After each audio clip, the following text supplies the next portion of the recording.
With a population of 285,634, this makes Anchorage the largest city in the state of Alaska.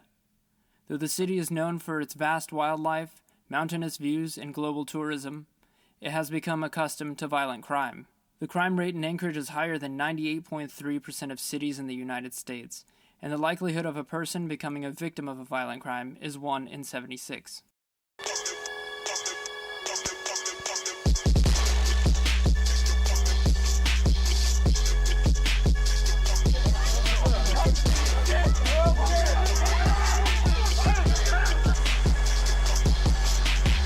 During certain months, the winter darkness can reach approximately 18 hours of darkness during a 24-hour period, with temperatures regularly below freezing. An environment with conditions like this could be ideal for someone running from the law, which makes it no surprise serial killers are statistically more numerous in Alaska. At 15.65 serial killings per 1 million inhabitants, this makes Alaska the highest rate for serial killings in proportion to its population. How long have you been two different people? Long time. 14 years. February 1st, 2012. Israel Keys parked his white Chevy pickup truck in the parking lot between an IHOP and a Home Depot on Tudor Road in Anchorage, Alaska. At 7:54 p.m., Keys walked towards the Common Grounds Coffee Hut across the street, where 18-year-old Samantha Koenig was working her late shift. Keys had selected the specific coffee shop after deliberating between this and a few others. One of the deciding factors was the fact that this coffee shop was open later than others. He approached the coffee hut at 7:55 p.m. and walked up to the order window. At that point, he pulled a ski mask over his face, obscuring his identity. He then proceeded to order an Americano from Koenig. The fact that he was wearing a ski mask was most likely not an odd situation, considering the fact that it was the middle of February and it had been snowing. After receiving the coffee from Koenig, Keys drew a Taurus 22 long rifle 9-shot revolver and ordered her to turn the lights off in the hut. Approximately 2 minutes later, Keys dragged Koenig across Tudor Road to his truck. Keys' truck had several toolboxes and a ladder rack. These were removed preemptively for the abduction, as well as the license plates. As Keys drove around town, he explained to Koenig that the situation was a kidnapping and he would be asking for ransom. She proceeded to explain to him that her card was in her truck, which was located at her house, and then gave him the address. Keys took Koenig and put her in a shed which was located in front of his property in West Anchorage on Spur Lane. Keys drove to Koenig's address, went in her truck, and took her ATM card. While retrieving her card, he was confronted by Samantha's boyfriend, who saw a masked Keys searching Samantha's vehicle. Various accounts of this situation, widespread on the internet, state that the boyfriend ran inside to get help. However, redacted FBI documents state that he noticed the suspicious circumstance, as well as Koenig's disappearance, but returned inside only to fall asleep. When asked why he didn't report to the police, he stated he didn't think the police could do anything unless she was missing for at least 24 hours. After this encounter, Keys made his way back to the shed in front of his property where Koenig was placed. Samantha was then sexually abused and asphyxiated in the shed by Keys. The next morning, after killing Koenig, travel records revealed that Keys and his daughter traveled to Houston, Texas. The trip was planned months in advance. There is no one who knows me, or who has ever known me, who knows anything about me, really. They know they're going to tell you something that does not line up with anything I tell you because I'm two different people, basically. And the only person who knows about what I'm telling you, the kind of things I'm telling you, is me. Once Samantha was reported missing, authorities from the Anchorage Police Department, FBI, sheriff's offices, and state law enforcement all around the Southwest were involved. Keys continued on to a spree of crimes while in the lower 48 after Koenig's murder. Exploring around the west of Dallas, Texas, he encountered a 3,500 square foot, one-story red brick house in Aledo on February 16th, which he robbed before burning it and a nearby barn down.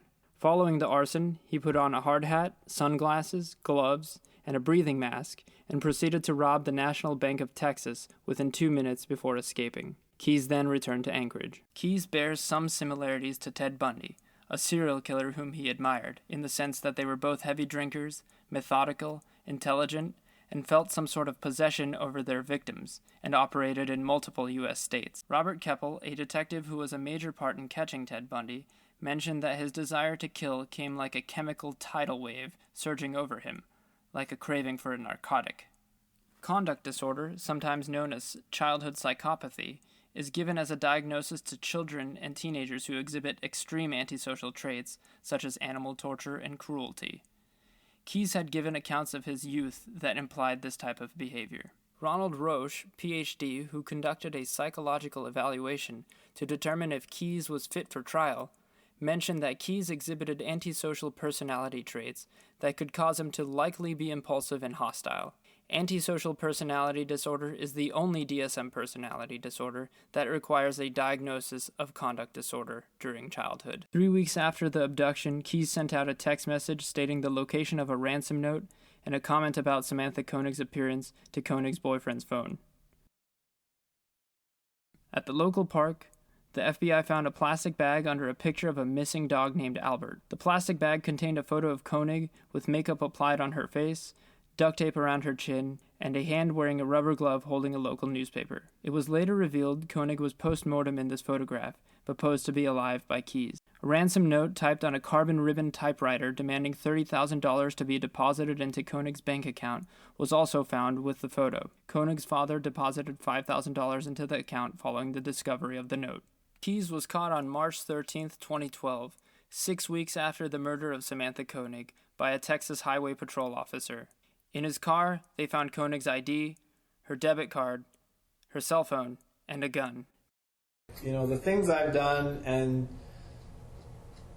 I didn't do them because I don't feel bad about them, and I didn't do them because I felt I had no other choice. I did them for myself, so it's just as good. It's better, actually, for me to keep them to myself because they're mine. And so unless I'm going to get something in return, aside from just an ego boost by talking about them, then I'm not going to talk about them. I don't have any interest in it. On March 26, 2012, Keyes was taken back to Anchorage, where he confessed to murdering Samantha Koenig, whose body would later be discovered on April 1st at Matanuska Lake. Because of improved information sharing, interjurisdictional communication, and media coverage, some homicide investigations that began as a single incident investigation may now have the potential to develop into serial killing investigations. This was the situation with Israel Keyes. Interrogations would continue, and Keyes would continue sharing pieces of information about the murder and other murders he had committed. Over the course of a dozen interrogations, he gave the name of 2 of his victims aside from Koenig, a couple from Vermont that he had killed sometime in the past. He also shared information about kill caches, which were buckets he would bury in various locations around the country, filled with materials and weapons for murders. After 7 months of interrogation, Israel Keyes was found dead in the Anchorage Correctional Complex. His cause of death was suicide by exsanguination. Keyes had been killing for 14 years before he was caught. The information of a number of potential murders were lost with him.